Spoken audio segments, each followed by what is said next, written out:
and rocky where we come from, so it's just nice to get your paddles in some good water. It's very awesome.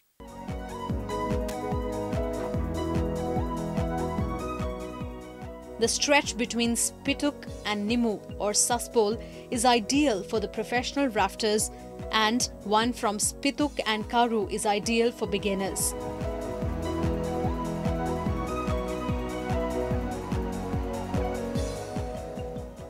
Passing through densely forested mountains and through steep gorges, a trip down the river is one of the best ways to have a view of the splendid countryside in all its glory. No wonder more than 10,000 foreign tourists come to Ladakh, especially for river rafting every year.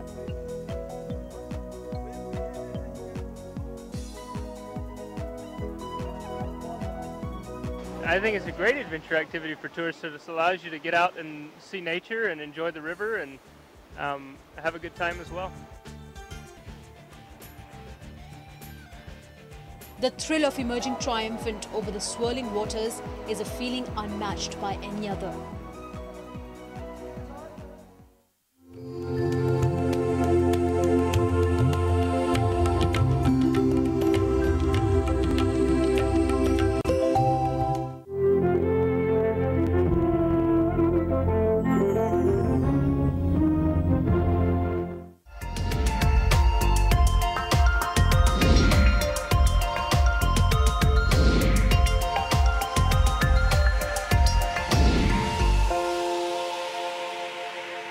Hello and welcome to In Depth. I'm Tina Jha. In today's edition, we focus on DNA profiling.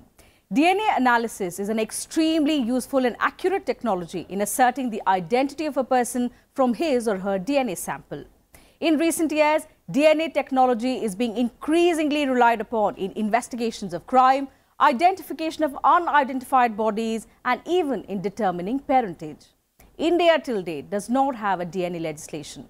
Although attempts have been made in the past for passage of the DNA bill, widespread concerns over privacy and data safeguard have scuttled the move. The government now intends to bring a bill for DNA profiling in the upcoming session of Parliament. The bill seeks to enable maintenance of records of unidentified and unclaimed dead bodies or missing people. In the next 30 minutes, let's understand in detail what is DNA profiling, its usage and benefits, and the concerns and challenges regarding its misuse.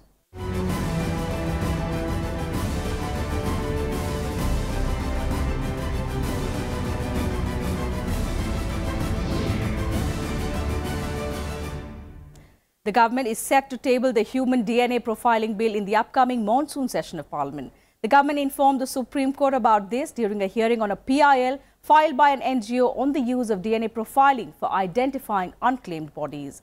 The Supreme Court observed that the centre should take steps to bring the law as soon as possible.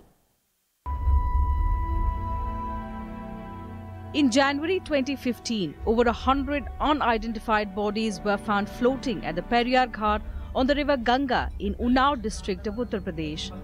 Almost 2 weeks later, 100 skeletons were discovered at a room in the police lines area in Unnao once again. Even as the police grappled with the shocking discovery of these skeletons in Unnao, more such skeletons were recovered from police lines area in Muradabad and Bahraich in Uttar Pradesh.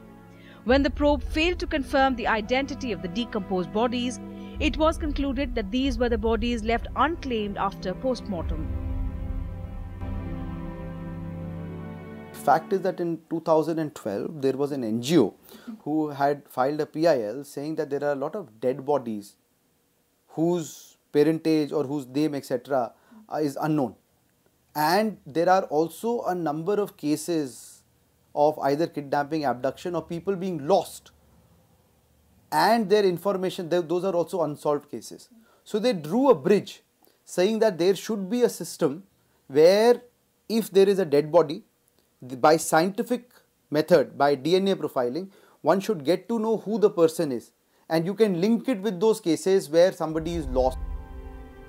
These cases are not just a matter of law and order, but are also connected to our emotions. In every religion, the right to carry out last rites belongs to family members of the deceased. However, in some cases, it's not possible to identify the bodies. Laxity of the police in finding the families of the dead also leads to these bodies lying unclaimed, like in the cases of Unnao, Bahraich and Muradabad. So how do we identify the unclaimed bodies? The DNA profiling bill, which the government is set to bring in the monsoon session of Parliament, can be a big help in this direction. We receive a lot of unknown, unclaimed dead bodies, which are disposed of by the police, and there is no claimant. Simultaneously, we have a situation where a lot of kids are missing, a lot of people are missing, they have been separated from the family members, so we are unable to trace them. So DNA profiling, if is available with us in form of data bank, definitely it will help us in identifying those unknown, unclaimed dead bodies, and we can trace their family members in our country as well. The Human DNA Profiling Bill provides for easy collection of DNA samples and setting up of DNA banks, punishment for misuse of DNA samples, identification of unclaimed bodies, help in investigating cases of rape and murder, help in finding missing people, identification of victims of natural disasters, and also identification of criminals. However, while the DNA Profiling Bill is believed to be a landmark legislation towards expediting civil and criminal disputes and identifying unclaimed bodies, questions are being raised over privacy issues related to the DNA profiling.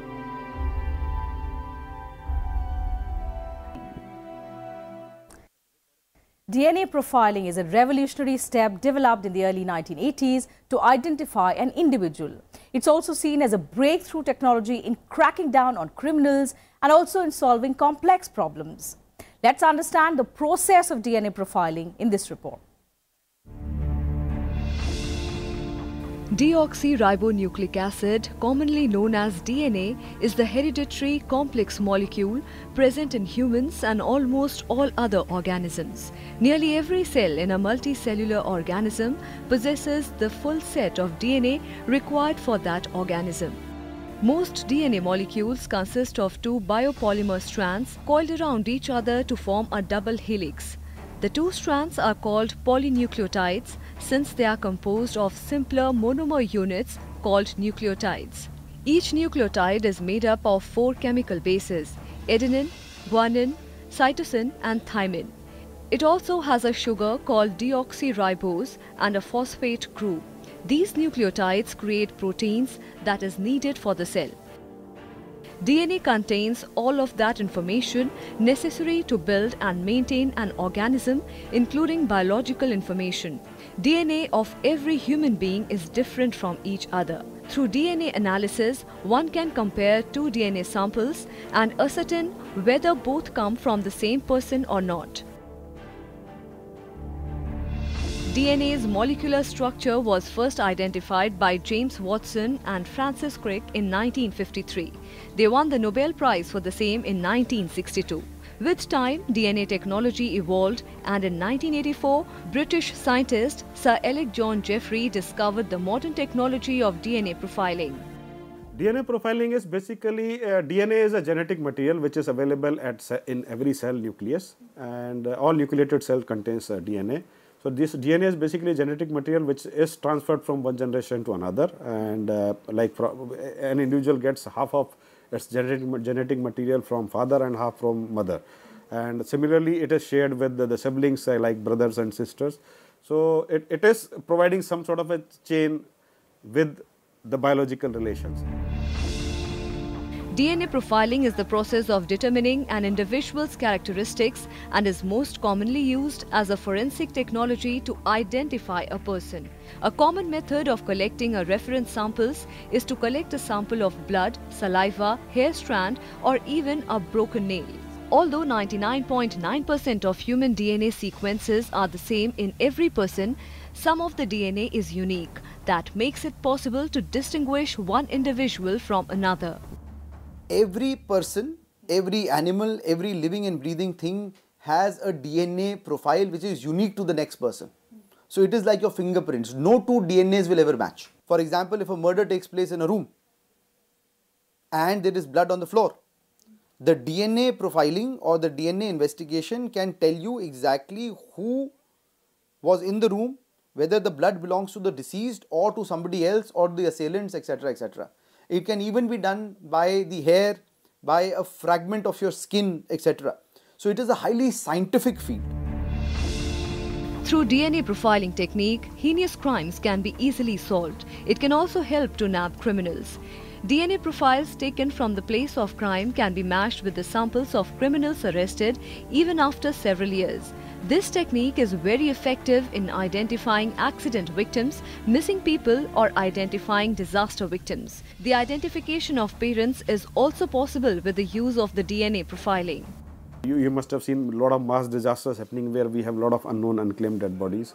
So, we also see that a lot of police complaints are filed about missing of the kids, missing of the family members.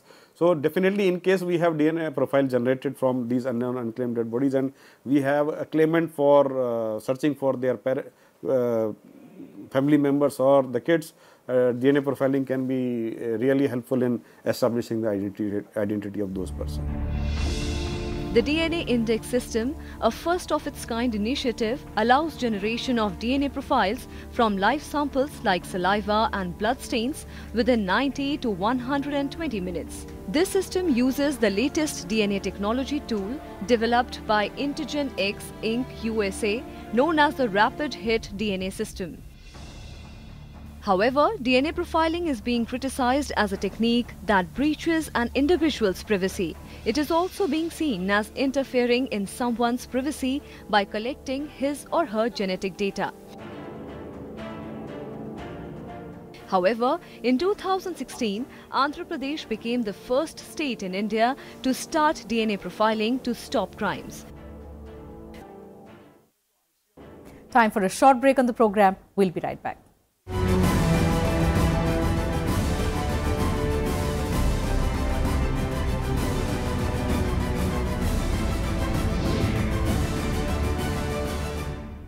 Welcome back. You're watching In Depth on DNA profiling.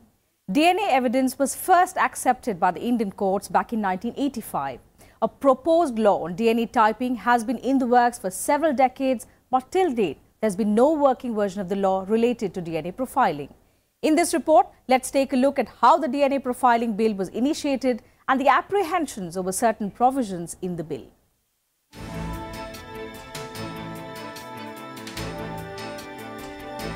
The initiative to draft a bill regulating the use of DNA samples for crime-related reasons began in 2003. The Department of Biotechnology established a committee known as the DNA Profiling Advisory Committee to make recommendations for the drafting of the DNA Profiling Bill 2006. This eventually became the Human DNA Profiling Bill 2007. The 2007 draft bill was prepared by the Department of Biotechnology along with the Union Government for DNA fingerprinting and diagnostics. In 2007, the draft Human DNA Profiling Bill was made public. However, it was never introduced in Parliament. The draft bill was criticized by civil society members and non-government organizations for not addressing privacy concerns. Even the government realizes that DNAs or the information can be misused. So an undertaking has been given that the DNA profile bank will use the information or the DNA only for the purpose it has been constituted, which basically means to find out whether a person has gone missing, who's the person, and the dead body, and create a link. So this is one. But the second part is that the government has also said that also the laws would take care of licensing and interacting with foreign investigating units, which basically means that since there is no amendment to CRPC and this is a new bill, there might be some parts of it that would enable speedier, faster and more scientific investigation in criminal cases. But what has to be seen, and you're aware that as far as the Aadhaar goes, the Honorable Supreme Court has still not decided whether it infringes on the privacy of the citizens of India or not. In 2013, the Department of Biotechnology formulated an expert committee to deliberate on concerns raised about the bill and also to finalize the text. In 2015, the government planned to table the bill in Parliament during its monsoon session, but did not do so due to widespread criticism over privacy and data security safeguards. In 2016, the use and regulation of DNA-based technology in civil and criminal proceedings Identification of Missing Persons and Human Remains Bill was listed for introduction, consideration and passing. The bill proposes to regulate the use of DNA analysis of human body substances profiles. It provides for the setting up of a statutory DNA profiling board to spell out procedures and standards to establish DNA laboratories. Besides, it also provides for the creation of DNA data banks at national and regional levels. These banks would be responsible for storing DNA profiles received from accredited laboratories. They will also be responsible for maintaining certain indices like Crime Scene Index, Suspects Index, Offenders Index, Missing Persons Index and Unknown Deceased Persons Index. DNA experts would be notified as government scientific experts. Activists and experts raised concerns over the 2016 version of the bill as well.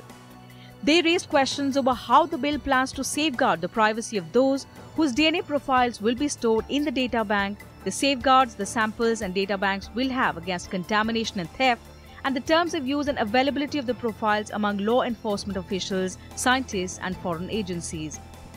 Last year, the Law Commission of India, in its 271st report, prepared the draft bill named the DNA-Based Technology Use and Regulation Bill 2017.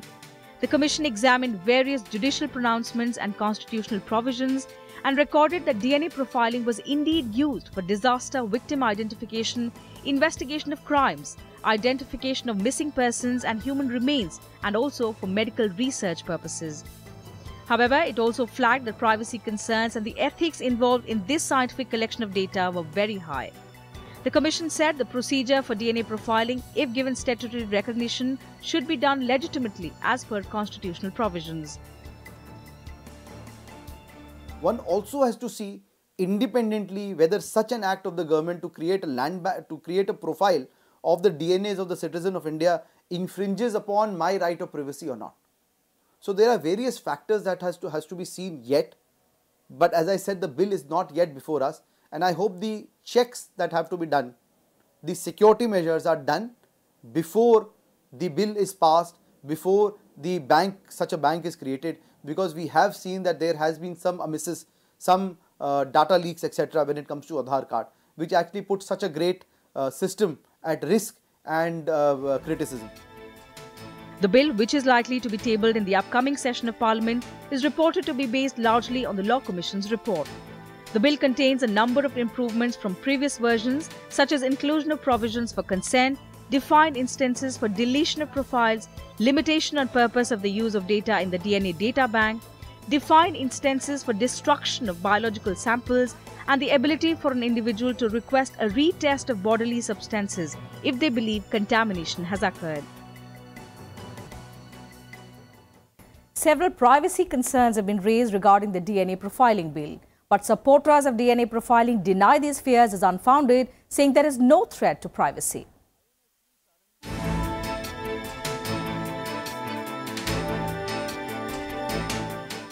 There are many arguments in favor of DNA profiling and the importance of DNA data banks. DNA technology can be used to identify criminals, find missing people, and help in providing breakthroughs in unsolved cases. But there are many concerns regarding the foolproof collection of genetic details and appropriate use of DNA data. Most important thing as far as law is concerned is the confidentiality. That is number one, because at times whatever genetic profile is developed by way of DNA fingerprinting, it is a confidential thing. So it should be utilized only for the specific purposes. Number two, we have to have sufficient infrastructure within our own country for establishing identity of the individual. All these are the issues, but yes, outcome is very good. In case we are able to connect the family members with their missing relations, even parents can identify, get their kids identified at even sometimes at later stage of life. Experts believe that concerns about DNA profiling are unfounded. Over 60 countries have made legal provisions for the use of DNA technology to investigate criminal cases. These countries include Argentina, United States, China, Britain and Canada. However, DNA profiling is allowed only in serious criminal cases in the Netherlands, Germany, France and Austria. This provision also exists in India. By taking prior permission from the court, biological samples of suspects in criminal cases can be taken for DNA profiling. Very, very clearly that it could be misused. Now the question is, how can it be misused? One, it could be misused by the data being used in a number of other cases. For example, there could be a forcible use by the government. It could be used by CBI or investigating officers when it cannot otherwise be used. It could be used by litigants, etc., by forcing disclosing of certain details, or it could just be misused by planting of evidence, etc. So those checks have to be done by the government. Many claim that the DNA profiling bill is a violation of human rights as it could compromise with the privacy of individuals. That's because all details of a person's body and his DNA profile will be with the state. It will be used not only in the settlement of criminal cases but also in civil matters, like using DNA profiling in matters such as surrogacy, maternity or paternity check, organ transplantation and immigration.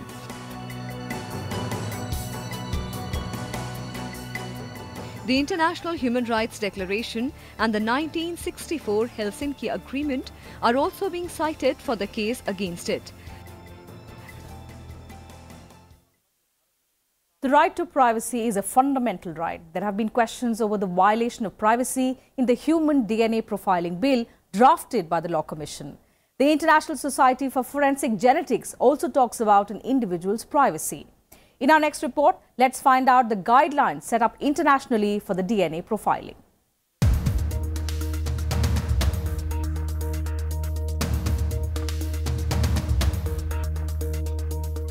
There has been an unending debate over the right to privacy in DNA profiling. For this, the expert committees constituted by the government have advocated strict action to prevent the violation of privacy during profiling. The Supreme Court has also recognized the right to privacy as a fundamental right. On the international platform, in the case of DNA sampling and profiling, the privacy of an individual has not only been done through human rights, but also through the guidelines issued for the use and maintenance of DNA. If they have the law which is approved by their parliament, then definitely they have to collect samples for generating DNA profile of each and every individual, and it will be helpful in establishing the identity of the person. Even at times this has helped in solving the criminal cases where people genetic profile is there, and whenever some crime is committed by way of DNA profiling, they could identify the accused as well. So definitely wherever there is legislative provisions, these countries are following the process. And in India, we don't have any such law as on date, so we don't have genetic profile of individuals available at any level. The DNA Commission, constituted by the International Society for Forensic Genetics or ISFG, has issued strict guidelines in this regard. According to it, in case of emergency, the forensic DNA laboratory is required to first inform the concerned officer. Before taking the DNA sample of the injured or the deceased person, it is necessary to seek an opinion from the person or his family. At the time when a person's DNA is taken, the name of officer on duty should be clearly mentioned. There should be a guarantee to keep the investigation and collection private. At the same time, proper maintenance should also be ensured. It is clearly mentioned in the ISFG's report that to streamline the process of DNA collection, it is important to make an accurate system and report. If many agencies are collecting DNA samples, then the clarity on the number of people and correct data must be ensured. Besides, there are strict provisions for getting the DNA test of a missing person done from a recognized laboratory. The laboratory should have long and authentic work experience. Apart from this, it is also necessary to have a centralized electronic database to collect all DNA samples. Because it's a very strong term, but what I can tell you is that DNA is being extensively used by a number of developed countries to solve crimes. That data of criminals is regularly updated and put to solve crimes. So in America, in UK, in various countries in Europe, such scientific systems are used for solving crimes so that the innocent may not be made guilty by circumstantial evidences when scientific evidences are already available. So this scientific evidence is being used, and I hope it is used in India also. All countries, including India, have been following these guidelines. The Law Commission, in its 2017 report, also mentioned guidelines that were incorporated in the present bill. According to Article 51AH of the Indian Constitution, it will be the duty of every citizen of India to develop a scientific approach, humanism and knowledge, and a sense of improvement. The Parliament has also developed technical and scientific specifications within the legal framework. But it is important that whenever a law is brought or changes are made in the law, privacy and human rights should be the top priority.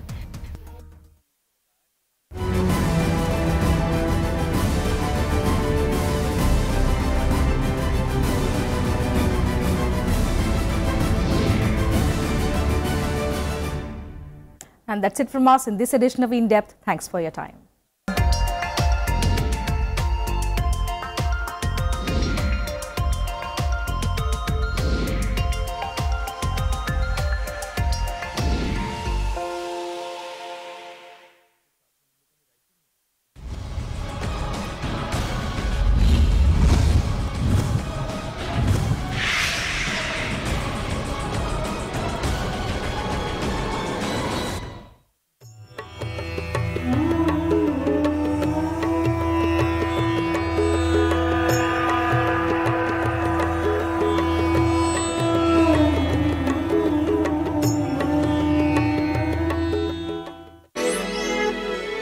Many believe that the journey of a tourist to North India is incomplete without a visit to Punjab's capital, Chandigarh. With some lovely picturesque spots, it promises a memorable visit. Well, for me, and I think for many people, it's a sheer magic. There's nowhere like this in the rest of the world. It really is quite unique. But there is a whole lot more to sample away from the hustle and bustle of the city. And this has been made possible with the efforts of Chandigarh and Punjab Tourism. One can now take a ride from Chandigarh to the outskirts of the city to get a feel of the rural ambience. Some time spent with a local village family provides a glimpse of their daily life.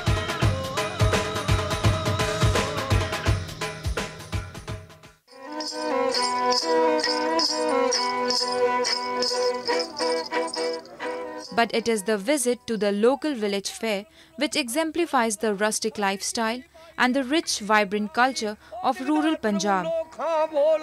People, especially NRIs, they love to come here with their children who haven't really seen this kind of life before. So they come here and they enjoy this kind of rural environment.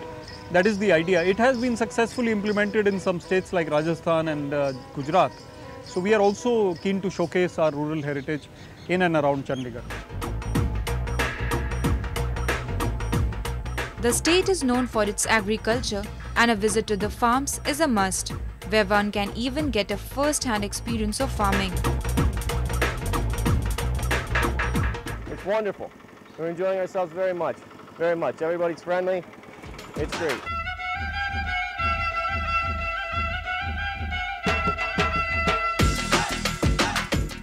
Another attraction for tourists is the annual Rural Olympics held at Kila Raipur. The adventurous and daring traditional games are huge draw.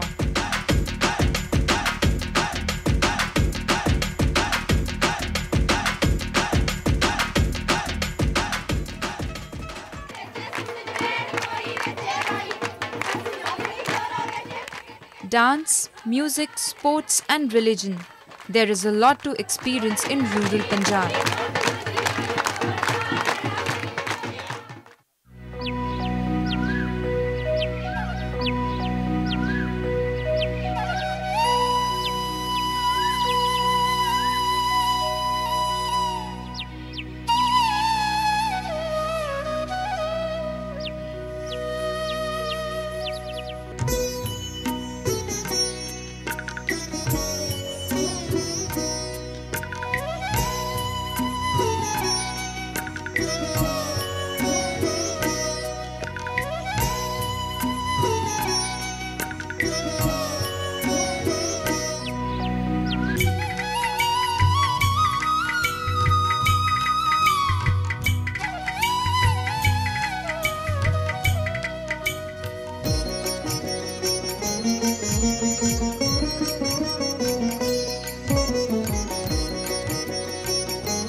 Namaskar and welcome.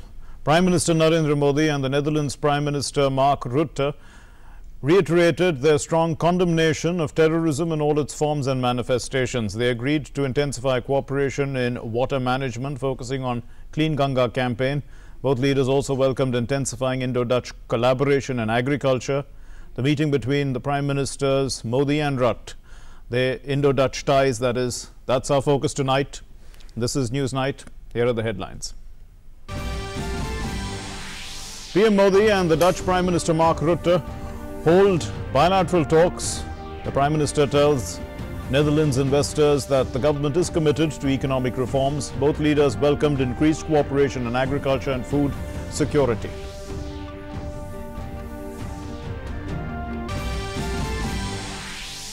Netherlands signs the International Solar Alliance Framework Agreement, becoming the 64th member country. PM Modi says it symbolizes their strong partnership.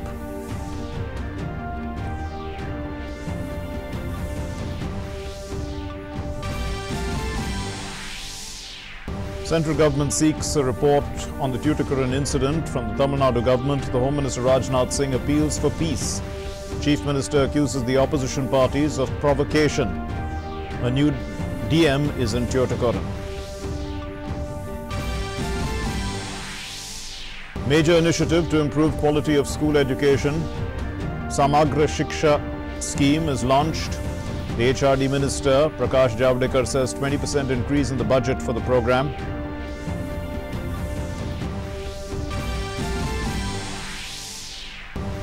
PM to inaugurate development projects of 27,000 crore rupees in Jharkhand will lay foundation stones for AIIMS and airport in Devgarh. In West Bengal, he is to meet the Bangladesh Prime Minister Sheikh Hasina at Shanti Niketan. PM to visit Indonesia and Singapore from May 29 to June 2 will hold bilateral talks with Indonesian President and also deliver keynote address at Shangri-La Dialogue in Singapore.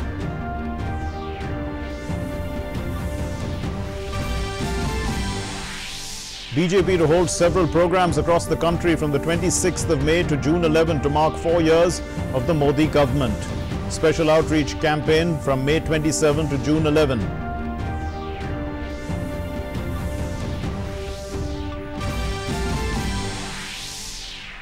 And a setback to the peace initiative in the Korean Peninsula. US President Donald Trump cancels the proposed talks with the North Korean leader Kim Jong-un.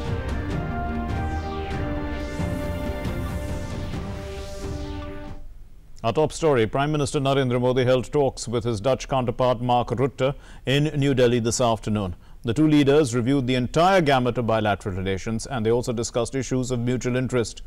After the meeting, the Netherlands signed the International Solar Agreement and became the 64th country to do so. India and the Netherlands also signed several agreements across different sectors, including education, water, agri-food, horticulture, IT and health. More on this report.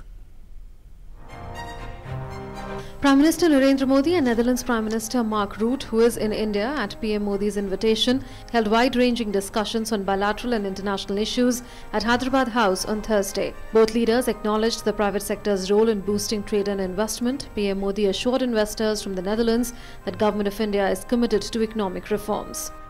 मुझे प्रसन्नता है कि Netherlands के business समुदाय में भारत में बन रहे अवसरों के प्रति उत्साहपूर्वक भावना है। मैंने भी उन्हें आश्वस्त किया है कि भारत में इकोनॉमिक रिफॉर्म्स के प्रति मेरा मजबूत कमिटमेंट रहेगा। Prime Minister Modi laid emphasis on cooperation in the fields of agriculture and food security, saying that such cooperation is important in realizing the aim of doubling farmers' incomes. कृषि और food processing के क्षेत्र भारत के लिए विशेष रूप से महत्वपूर्ण है। ये विषय हमारी फूड सिक्योरिटी से जुड़े हुए हैं, साथ ही भारत के किसानों की आय को दोगुना करने के हमारे लक्ष्य के लिए भी इनका अहम महत्व है। PM Modi noted that the first Indo-Dutch Centre of Excellence in Vegetables had started in Baramati in Maharashtra. There has been good cooperation in urban development as well. Wastewater management projects in Vadodara and Delhi are working well. Both leaders commended the 10th anniversary of Indo-Dutch collaboration in science, technology and innovation. India also welcomed the Netherlands as the partner country for the Tech Summit in 2019. The Netherlands has become the 64th signatory member of the International Solar Alliance. Prime Minister Modi said both countries have stood together on many an international forum, and the Solar Alliance is a symbol of this strong partnership. The Dutch Prime Minister highlighted how both countries are working together in numerous areas. The relationship between our two countries has grown so much more close, both on the economic side as well as on the political side. We are working in many areas. The Indian government, under Prime Minister Modi's leadership, has clearly articulated what it wants to achieve in its term in office in terms of the transformation of Indian society. It makes it easier for others to participate, to help. Prime Minister Rutte also interacted with the Indian industry. While speaking at an event organized by the Indo-Dutch Ganga Forum, the Dutch Prime Minister praised the Namami Gange project and said that the Netherlands is fully prepared to play its part in cleaning the Ganga. I have a great respect for the goals that have been set by Prime Ministers Modi, Namami Ganga program. As a member of the UN World Bank High-Level Panel on Water, it is my honor in that capacity to lead the Valuing Water initiative. Mark Rutte is in India on a two-day visit, accompanied by a high-level delegation. According to data for 2016-17, the Netherlands was the 5th largest foreign investor in India. Globally, the Netherlands is India's 28th largest trading partner. Within the European Union, the Netherlands is India's 6th largest trading partner. Between 2016 and 17, there was trade of $6.9 billion between the two countries. At present, 174 Indian companies have their presence in the Netherlands. ASSOCHAM established an office in the Netherlands in December 2015. In February 2016, a branch of the Netherlands-India Chamber of Commerce and Trade was established in Mumbai. Both countries also share strong cultural ties. The Indian community in the Netherlands is the second largest by population. There are about 235,000 people of Indian origin in the Netherlands who act as a strong cultural link between the two countries. In 2017, both countries celebrated 70 years of diplomatic relations. PM Modi had travelled to the Netherlands in June 2017 to mark the occasion, and it is within a year that Mark Rutte has returned that visit. Relations have only grown stronger. With Sudhir Yadav, News 9 Desk, DD News. Well, so that leads us to the big question of the day. And the big question is this: does the Dutch Prime Minister's visit reinforce Indo-Dutch economic relations? Does the Dutch Prime Minister's visit reinforce Indo-Dutch economic relations? And putting that into perspective for us is Ambassador Baswati Mukherjee, former Ambassador of India to the Netherlands, and Professor Harsh Vardhan Pant, Distinguished Fellow of the Observer Research Foundation. Thank you very much for being with us. Ambassador Mukherjee, we'll start with you. What do you think is at the core of this meeting? There was talk of water quite a lot, and the Netherlands Prime Minister is an expert in the field. What do you say?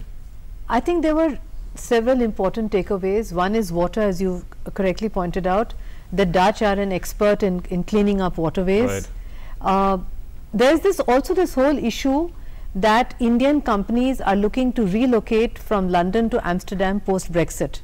And this huge business delegation that has come with him, right, and which they're going to have a big meeting in Bangalore tomorrow.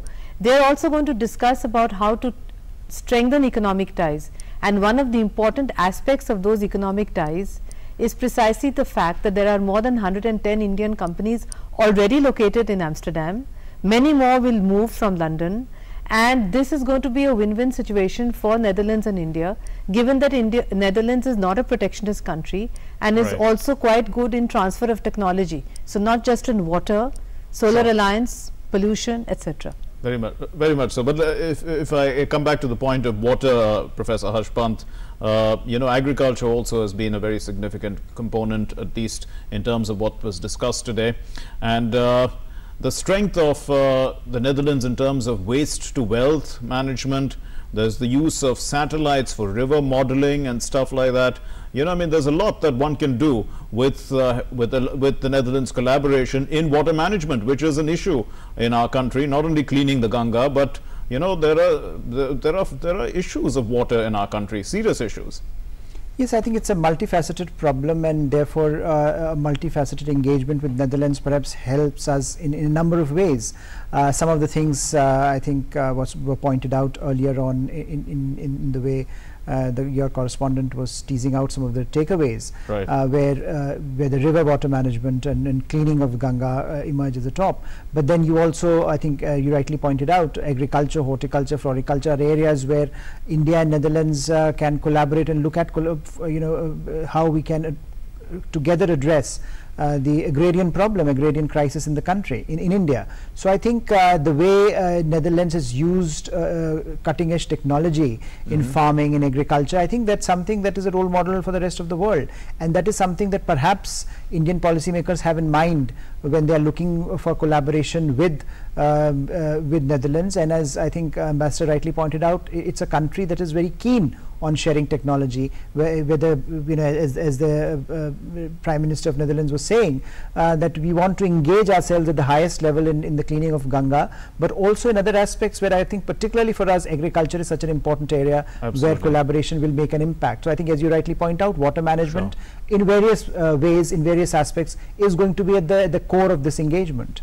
Ambassador Mukherjee, also science and technology and healthcare, there is collaboration as far as these antimicrobial resistant strains are concerned, and that's pretty much a concern with tuberculosis and all these other issues in our country. How advanced is the Netherlands in terms of healthcare? Extremely advanced, in fact, and they have been working on this issue, which has become a major problem in India, the antibiotic resistant virus, which is also impeding the flow of medical tourism into India, actually. Right. So this is a subject matter of ongoing collaboration. Your correspondent pointed out that we've already we are celebrating 10 years of Dutch-Indian cooperation in science and technology. Absolutely. And this is one of the new items on the agenda which we want to take forward. The Dutch are already here, actually, trying to set up these research projects. So I think this would be an important takeaway. I wanted to add on the agriculture part. Certainly, come if I may, that. Sure. That the Center of Excellence that your reporter pointed out, this is actually one of their best centers of excellence all over the world. The one in Maharashtra. It was set up some years ago. More are coming up, including one in Kerala. And they are also helping to set up collaboration in Haryana in an agricultural university, because they are also very, very good in technology for livestock breeding and for increasing milk production. And this is also an area where we really need some transfer of technology, which the Dutch are happy to do and actually have been doing for the past couple of years.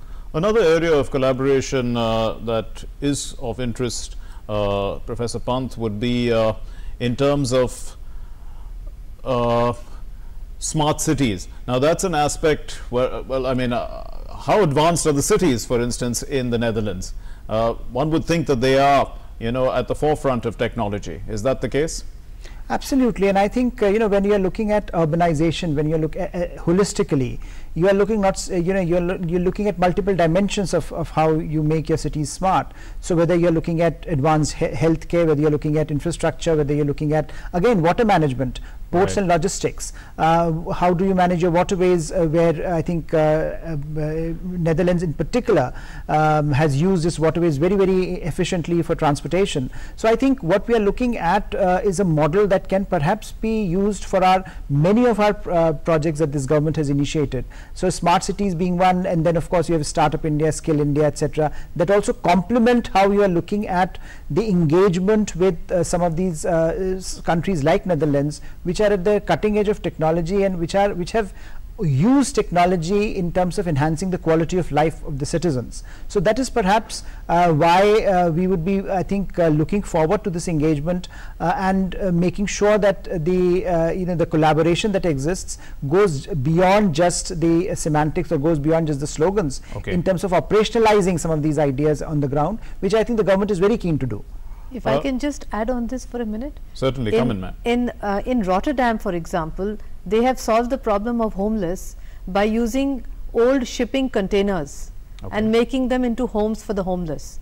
They are extremely innovative as far as smart cities are concerned, and there is a lot that we can learn from them. Yeah. Certainly. Also, Ambassador Mukherjee, the issue of terrorism. Now that also figured in the conversation, and it was part of the joint statement as well. And both sides have asked for an early conclusion of the Comprehensive Convention on International Terrorism. But that, despite a lot of people asking for this is not happening, is it? Well, the Dutch, like many of the Europeans, understood the ramifications of international terrorism only after terrorism started hitting within the shores of Europe. Today, the Dutch, like other Europeans, have a much more realistic view of the need to fight international terrorism together. And I do understand that there has already been meetings at the level of sharing intelligence, and therefore the discussions that have taken place today with regard to combating international terrorism takes on a new dimension, given that they are also fighting hardened Islamic terrorists coming from Syria. Some of them are Dutch citizens, and this is actually a threat to the very fabric of European society, and therefore they have now a much better understanding of what we in India have been doing on our own for 20 years, 30 years. They have a much better understanding, and they have extremely advanced techniques which we can benefit from. Professor Pant, India is the second largest population, the people of Indian origin in the Netherlands. So how important is that? I mean, in this relationship, how can that be leveraged? I think if you recall in last year in June when the Prime Minister had visited, I think this was with the highlights of the visit, how the Indian diaspora had come out and how the Prime Minister engaged with them. And I think that is something which a lot of us don't know about. For example, that it is the second largest Indian diaspora on mainland Europe after England. So I think that is something that that should have been leveraged much before, and I think gradually we are coming to terms with this reality that we have a large reservoir of talent and of people.